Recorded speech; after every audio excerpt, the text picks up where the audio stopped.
Salut à tous et bienvenue sur AZ 237. L'accusation était infondée et sévère. C'est un voleur. C'est ce que font les gens issus de milieux pauvres, cria le gérant du restaurant, dirigeant sa colère vers Logan. Stupéfait en silence, Logan tremblait, incapable de se défendre. La présomption de sa culpabilité était presque universelle jusqu'à ce que les images de la caméra de sécurité révèlent plus tard la vérité, choquant tout le monde. La sœur jumelle de Logan, Luna, était la personne la plus importante dans sa vie. Ils étaient les seuls enfants de leurs parents, nés sans richesse, portant souvent des vêtements simples et allant parfois se coucher le ventre vide. Malgré ces difficultés, Logan et Luna trouvaient de la joie dans la compagnie l'un de l'autre. « Luna, je ne peux pas imaginer un monde sans toi », avait-elle dit une fois lors d'une nuit particulièrement difficile sans dîner.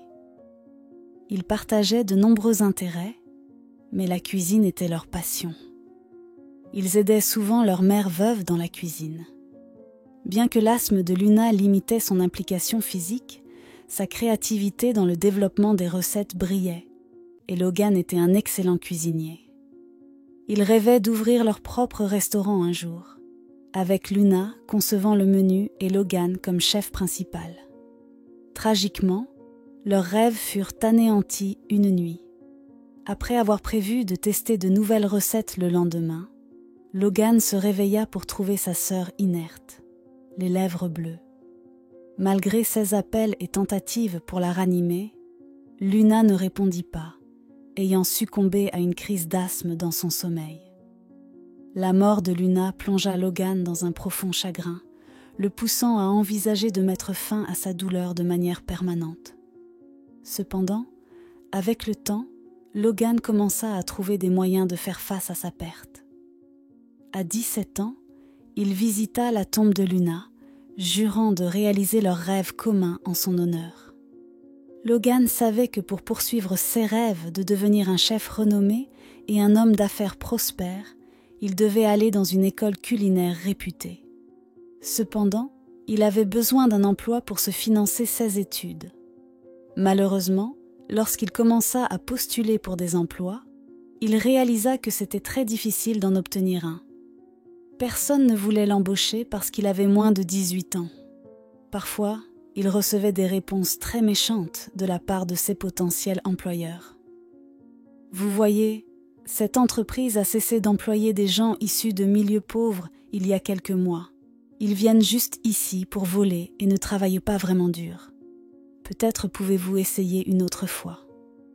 Après plusieurs mois de tentatives, Logan commença à abandonner. Un matin, cependant, il se réveilla, prit sa douche et décida de postuler dans l'un des restaurants les plus chers de la ville. Cependant, lorsqu'il y arriva, il commença à penser qu'il était stupide d'être venu là. Qui embaucherait quelqu'un comme lui ? Logan était tellement plongé dans ses pensées qu'il lui fallut un moment avant de se rendre compte qu'une voiture klaxonnait à côté de lui. En regardant de côté, il vit un homme au look sophistiqué dans la voiture. L'homme fit signe à Logan de s'approcher, et il le fit. L'homme, Gérald, se présenta comme le propriétaire du restaurant.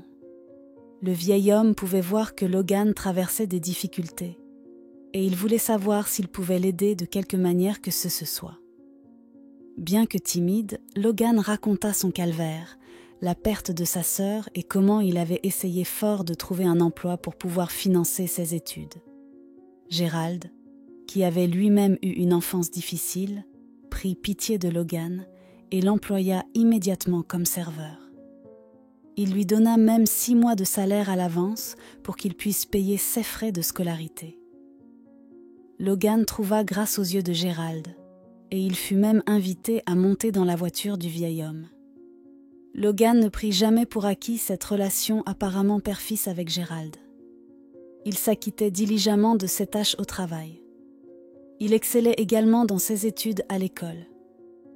Logan saisissait chaque opportunité qu'il avait d'apprendre de nouvelles recettes. Même s'il travaillait comme serveur, Il visitait souvent la cuisine pendant son temps libre, juste pour apprendre quelques astuces de cuisine. Il se lia même d'amitié avec certains des chefs, et il le laissait parfois les aider à préparer les repas. Logan était si bon pour préparer les plats que les autres chefs le complimentaient souvent et le laissaient les rejoindre en cuisine la plupart du temps. Pour l'instant, tout semblait bien se passer. Logan était heureux. Il excellait à l'école. Mais malheureusement, les choses allaient bientôt se détériorer. Vous voyez, tout le monde n'était pas content de voir Logan dans le restaurant. Ses collègues commençaient à être jaloux de lui. Mais c'était Scott, le gérant du restaurant, qui était vraiment une épine dans son pied. La vue de Logan dégoûtait l'homme d'âge moyen. Il estimait que Logan n'était pas digne de travailler dans un restaurant aussi prestigieux, et il ne cherchait même pas à cacher son ressentiment. Il critiquait ouvertement Logan devant les clients et saisissait chaque occasion pour faire passer Logan pour incompétent. « Tu ne devrais pas être ici à servir des milliardaires et des royautés. Regarde-toi dans le miroir. Démissionne et trouve un emploi comme domestique. C'est ce qui te convient, » cria-t-il à Logan à un moment où ils se croisaient dans les toilettes. Logan ne laissa pas l'attitude de Scott l'affecter. Il resta un employé dévoué et loyal. Voyant à quel point Logan était engagé dans le restaurant, Gérald décida de faire quelque chose de gentil pour lui. Il décida de lui enseigner certaines de ses recettes secrètes. Et quel bon élève Logan était. Il apprenait très vite. Étonnamment, Scott commença à se rapprocher de Logan quelques semaines après qu'il soit devenu l'élève de Gérald. À un moment donné, il s'excusa même auprès de lui pour la façon dont il l'avait traité dans le passé, et Logan, qui avait un cœur humble, lui pardonna de tout cœur. Malheureusement, Scott ressentait secrètement du ressentiment envers Logan, bien qu'il prétendît être un ami. Il pensait que Logan ne méritait pas d'être l'élève de Gérald. Un beau matin, Logan arriva au restaurant comme d'habitude. Après avoir pris quelques commandes ce matin-là, Scott l'appela dans son bureau. Une fois là-bas, il remit le livre de recettes secrètes de Gérald à Logan. Il dit à Logan que Gérald organiserait un événement dans quelques semaines et qu'il voulait que Logan étudie toutes ses recettes secrètes en vue de l'événement afin qu'il puisse préparer les repas. Logan n'en croyait pas ses oreilles.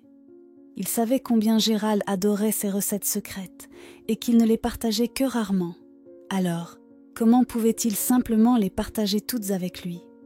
Voyant que Gérald avait des doutes sur toute l'affaire des recettes, Scott lui prit les mains et dit « Le patron t'aime vraiment. Tu mérites cela, et je pense qu'il veut que tu sois son bras droit. Alors apprends les recettes, Satan. » Avec cela, Scott convainquit Logan d'accepter le livre. Rempli de joie, il prit le livre, se précipita hors du bureau de Scott et garda le livre dans son sac. Environ 30 minutes plus tard, Logan entendit soudain un cri fort provenant du bureau de Gérald.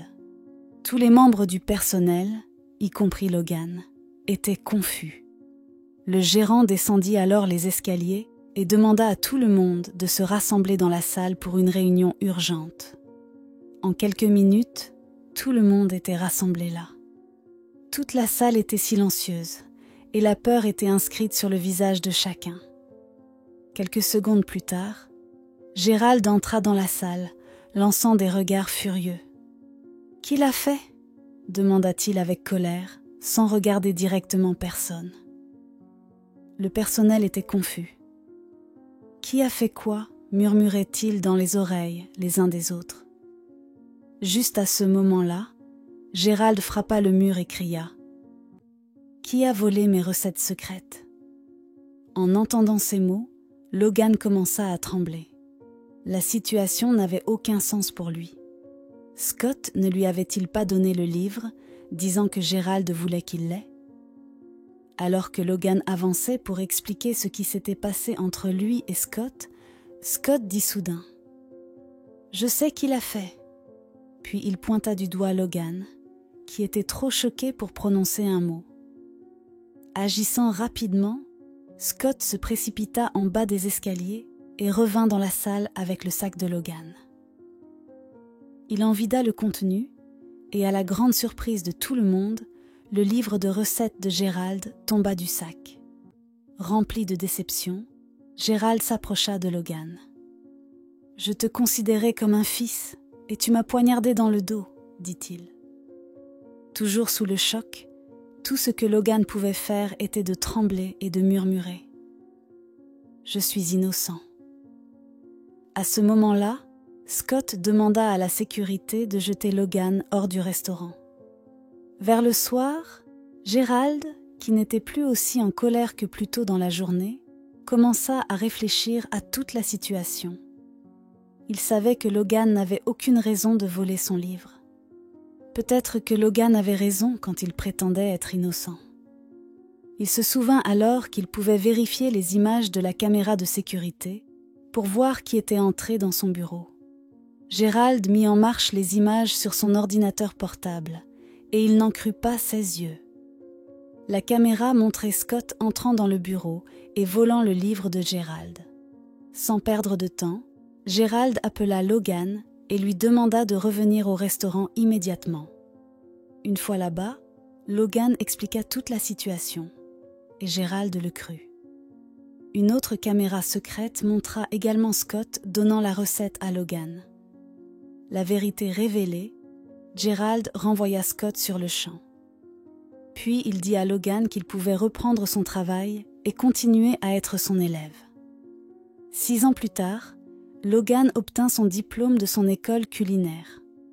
À sa sortie, Gérald l'engagea comme chef principal et gérant de son restaurant. Il promit également à Logan qu'il l'aiderait dès qu'il serait prêt à ouvrir son propre restaurant. « Nous l'avons fait, ma jumelle. Nous aurons bientôt notre restaurant, » dit Logan en déposant des fleurs sur la tombe de Luna quelques jours après avoir commencé à travailler comme gérant au restaurant de Gérald. Quelle est votre opinion au sujet de cette histoire? Dites-le nous dans les commentaires. Merci d'avoir regardé la vidéo. Surtout, n'oubliez pas de cliquer sur le bouton j'aime et partager autour de vous. À très bientôt sur AZ 237.